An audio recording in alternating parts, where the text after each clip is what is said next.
Orcfax has recently launched on the Cardano blockchain.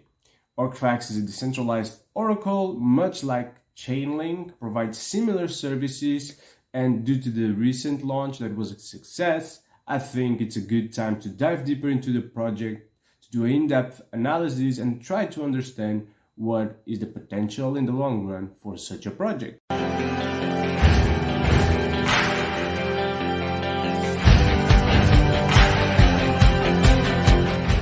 So let's start by defining what is Orcfax. Orcfax is a decentralized oracle. So it's basically a decentralized network that collects real-world data from multiple sources and that basically connects the blockchain to the real world, which is super important and which doesn't happen by itself, right? And it allows basically the apps to have access to reliable real-world data to do use cases that based itself on this data, right? Do things with actual impact in the real world. If you're familiar with Chainlink and its role in the crypto space, then it's easy for you to understand Orcfax as well, because it's very similar. It is an oracle that provides reliable price feeds and connects the apps to the real world data. And this is a crucial thing for real-world assets, a narrative that is getting a lot of strain. But let's dive deeper into how Orcfax works. And as I mentioned, Orcfax is similar to Chainlink, but the reality is that many Oracle projects, even though they share similarities, they have different ways of doing things. They have different technology, different algorithms, different consensus mechanisms.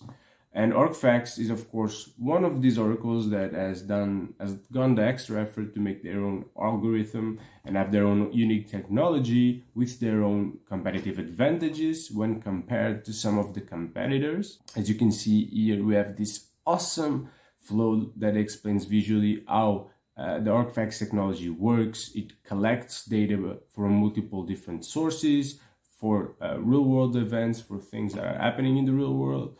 And then they have different validators that are checking this information and that are agreeing on a consensus mechanism to define which information is the reliable one. And once they have achieved what is the correct information, what is the reliable piece of information, they actually post it, publish it on the Cardano blockchain upon the request of users, upon the request of other projects for specific price feeds. However, this kind of mechanism of gathering data from multiple sources and having a consensus mechanism and several validators to agree on the data and ensure higher reliability is something that is common to all the oracles, with a little bit of different nuances, of course. But Orcfax has a unique focus in transparency because they are actually, as you can see here, archiving its data on Arweave, a decentralized storage for people to be able to track and verify how each price feed has been reached. Validators, of course, during this process play a crucial role, and because of that, they have to stake a significant amount of Orcfax to have skin in the game, as they say it, which of course can be slashed by bad behavior, while they are actually rewarded for behaving as they should, for participating in the network, and for properly validating this price feed. So they have strong incentives to do the right thing. As we mentioned, Orcfax has just very recently launched on the Cardano Mainnet, and of course this was definitely a long-awaited launch, I would say. And as you can see here, they launched with 21 active price feeds. These price feeds are actually validated by their network, by their consensus mechanism, and from different sources. As you can see here, they have around 10 different sources they track to get the most reliable price feed. And we can see here price feeds for many different cryptocurrencies, many different pairs such as BTC, USD, ADA USD, AGX ADA, World Mobile and ADA Bitcoin, and so much more. And you also have here extra info. Once you click on the price feed, you get a bunch of information. You get historic data, which is very nice to have. As a developer, of course, you can integrate these price feeds on your apps and use them in the execution of any functionalities that actually require access to reliable price feeds, to real-world data, to execute a certain smart contract or a certain functionality. For example, a easy use case, a simple use case is lending and borrowing platforms that need to track the price of the assets to perform liquidations when there is not enough collateral to back the loans. So they do need reliable price feed to make sure you don't have liquidations because of a bug or because of a mistake. In fact, there was a few months ago a problem with that. There was some bugs in terms of the validation of prices. I think it was either in CoinMarketCap or CoinGecko. And what happens is that the current lending and borrowing protocols on Cardano were tracking those prices, and thanks to that, they had liquidations when it was just a bug, when it wasn't the real price. And a good oracle, would avoid that problem. So that's the power, the need, and the use case for an oracle. It basically makes the app safer. You aren't subjected to single exploits or bugs that will give a price feed that is not realistic. And this happens a lot when you track a single source or a single website. Instead, with an oracle, the validation of the price comes from multiple different sources. There needs to be consensus between the validators, and that allows you to avoid such issues and ensure that your DApp and your smart contracts are more secure and will work properly. Focusing on the launch of Orcfax, I think it's pretty awesome how they're launching with so many different price feeds. I think this can allow them to attract many different users, many DApps using them, especially because they are free, and this will provide a lot of value to the Cardano blockchain and hopefully a lot of potential new customers for Orcfax. While the launch was awesome, what would be awesome as well is if you could leave me a like to help this video reach more people. And in fact, coming back to the launch of Orcfax, I think it's very interesting if you compare Orcfax with Charlie 3. Charlie 3 is the other major oracle in Cardano, I would say. And Orcfax was able to launch with a significantly higher number of price fees than the amount that Charlie 3 currently has. Charlie 3 has 12 active oracle feeds, and Orcfax has 21. But while this was a very positive launch for Orcfax, a great step, the reality is that it is still a very early stage project with only a few years in the build. And as such, it still has a long way ahead. In terms of plans for the future, Orcfax will focus in stronger business development efforts, partnering with projects for the usage of their newly released oracles. That will be very important in terms of gaining clients and gaining traction. On top of that, of course, the team has plans to create even more price feeds, as well as progressively decentralize this oracle even further until the point where everything is in the hands of the community, where the future development and the total control of Orcfax will be decided by the community. Orcfax is also exploring the possibility of creating its own layer 2 on Cardano for its oracle. Will allow them to be more effective, will allow them to grow their validator sets, and will allow them to have an infrastructure, a framework that is perfect for their use cases, but that is still validated by a major reliable blockchain.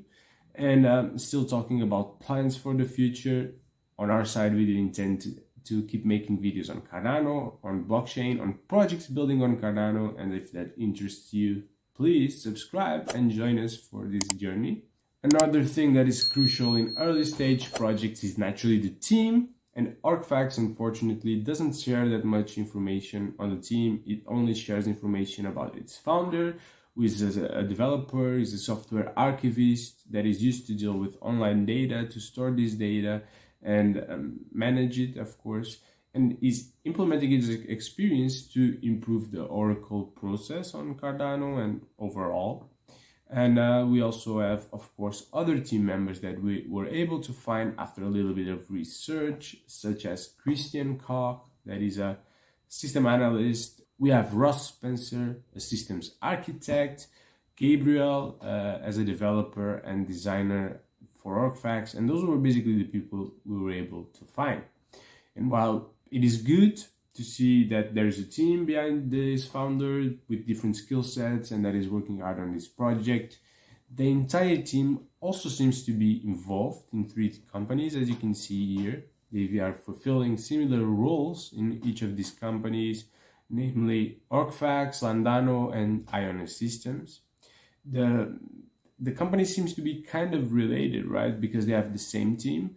Although Orcfax and Landano are different projects and different companies. You know, Landano is focused on land registry and improving that process using blockchain, while Orcfax is focused on oracles and real-world data. But of course, then we have Ionis Systems, a third company that seems to be like a development company supporting the operations of these 2 projects, and that seems to be its purpose. And the reality is that while this might be just a case of nested corporations and might have to do with optimizing in terms of corporate tax or something like that, or legislation, you know, it's definitely confusing to see so many companies, and you know, it seems like a lot of work for a single team, because even if Ionis Systems is just a support company, the reality is they have 2 different projects they are working on, and those are actually different, right? Even if there are some level of overlap. In addition, I would like to have more information shared on the team, on the Orcfax website. I would like that to be clearer than it is right now, to feel more comfortable, because at least for me, the team behind projects is super important. Orcfax also has the FACT token, which is used in the ecosystem by validators to stake it in order to be able to validate the network. It is used for governance and decisions related to the platform. It is used to pay validators for their work, and of course is used for customers to pay for the price feeds they need. FACT has a fixed supply of 1 billion tokens, with 50% of the supply of the tokens going to validator rewards to incentivize validators and participation in the network, especially at an earlier stage where the fees by itself might not be enough to cover the costs, and that's really significant, I would say. Then we have 15% that is going to the team, 11% for liquidity providers and for the launchpad. So basically, as you know, or you might know, Orcfax launched on the Wing Riders launchpad with 8.6% of the supply being sold and distributed through the launchpad, and with the rest, 2.4% being allocated for liquidity bootstrapping in the DEX. 10% went for their ISPO, their initial stake pool offering, 5% for ecosystem, and these tokens will be used for future partnerships, marketing campaigns, developer grants, basically everything Orcfax needs in terms of growth. Then 5% goes for the foundation, which will be used to start the Orcfax DAO and to fund the treasury of the DAO. And of course, the treasury and how it's going to be spent will be decided by the community. Then we have 2% as bonus yield farm indexes. This will reward people that are providing liquidity to DEXs. We have 1% for advisors, 1% for promotional airdrop to bring attention to the project. And this will be used during a period of a few months to a few years. Overall, looking at the tokenomics, they sound good. In general, they sound well planned. I would say in terms of improvements, I would like to see a little less of the supply of the token going to the team and more of the supply maybe being distributed to the community, not to the validators, but to the other community members. I think that would be very good, especially for a decentralized protocol, and considering the push of the app towards governance and towards decentralization, less power in the team would definitely be beneficial.